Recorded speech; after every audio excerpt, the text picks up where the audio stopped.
ফরিদপুরে উৎসবমুখর পরিবেশে শ্রীধাম শ্রী অঙ্গনে পালিত হচ্ছে শ্রী প্রভু জগৎবন্ধু সুন্দরের ১৫৪তম শুভ আবির্ভাব উৎসব। আর এই উৎসব ঘিরে শ্রী অঙ্গন প্রাঙ্গণে ৯ দিন ব্যাপী অনুষ্ঠিত হচ্ছে মহাকীর্তন ও তারক ব্রহ্ম মহাকীর্তন সহ নানা অনুষ্ঠান। উৎসবে দেশ বিদেশের লাখো ভক্তের পদচারণায় মুখর আঙ্গিনা প্রাঙ্গণ। খায়রুজ্জামান সোহাগের পাঠানো তথ্য ছবিতে ডেস্ক রিপোর্ট।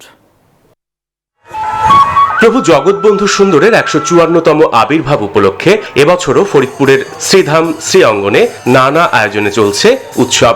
শ্রীমদ ভাগবত পাঠ ও পরে মঙ্গল অধিবাস কীর্তনের মধ্য দিয়ে এই উৎসবের সূচনা হয়। আয়োজনের মধ্যে রয়েছে গীতা পাঠ, মহানাম মহাকীর্তন, তারক ব্রহ্ম হরিনাম, রাধা গোবিন্দের অষ্টকালীন লীলা স্মরণ কীর্তন, বন্ধু সুন্দরের ফুলদোল ও আলোচনা সভা। দেশ বিদেশের লাখো ভক্তের পদচারণায় মুখর এখন এই আঙিনা প্রাঙ্গণ।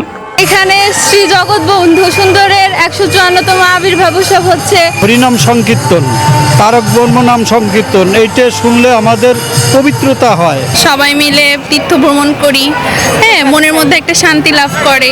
উৎসবকে ঘিরে মহিম স্কুলের মাঠে বসেছে ৯ দিন ব্যাপী গ্রামীণ মেলাও।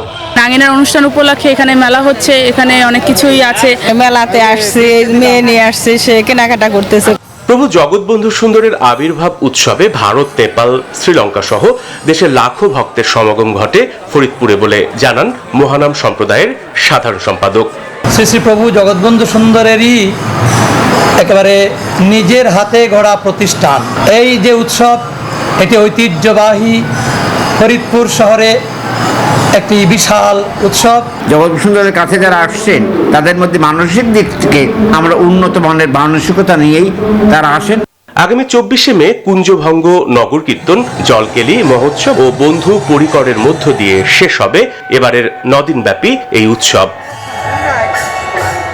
Desk report, news 24।